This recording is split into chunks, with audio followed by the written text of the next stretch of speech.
বস এই মাল কি বলিছে জানেন? কি বলিছে? ও বলিছে আপনি নাকি ওর একটা। আমি দেখে নাচি, আমি সব বলি। আপনি আমার যদি 1 টাকা পাবে 1 লাখ টাকা দিয়ে শুনো সুদবাড়ি হয়েছে 2,80,000 মাত্র। আপনার 1 লাখ টাকা আমি করে লাগিয়েছি জানেন, এখান থেকে আমি কোটি কোটি টাকার মালিক হবো। তুই কোন থেকে অক্ষয় কুমার ডায়লগ মারতে এসছি না? এই শাহিন ওকে এমন মারা মারবি যেন 20 দিনে ফুল ডবল হয়ে যায়। থামে আসলে আপনাকে বুঝে বলতে পারিনি। ও সত্যি সত্যি 1 মাসের মধ্যে কোটি কোটি টাকার মালিক হবে। কিন্তু কিভাবে? What is this is possible? তাহলে এই প্ল্যানটা মনতে শুনি। ওর ভাই একটা কোটিপতি মেয়ের সাথে প্রেম করে।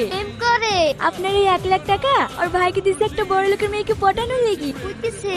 হ্যাঁ, সামনের সপ্তাহে বাড়ি আসছে। বাড়ি আসলে বিয়েটা হয়ে যাবে। তোমার বিয়ে হয়েছে? না আপনার কি আমাকে দেখি মনে হয়েছে নাকি? না এমনি জিজ্ঞেস করলো। বলছি একটা কথা বলবো? হ্যাঁ, একটা করে 10টা বলো, আমার শুনতে ভালোই লাগছে। ওর ভাই বাড়ি এসে বিয়ে করবে তো 50,000 টাকার দরকার ছিল। বিয়ে হয়ে গেলেই আবার ঘুরে দেবে। আরে না ও চিন্তা তোমার করতে হবে না। এখনকার সময় 50,000 বিয়ে ওঠে। এই আজিজ তোর ভাবিকে 1 লাখ টাকা দে।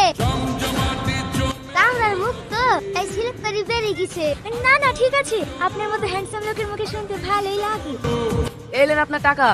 আমরা আসি তাহলে। হ্যাঁ মাঝে মাঝে এসো।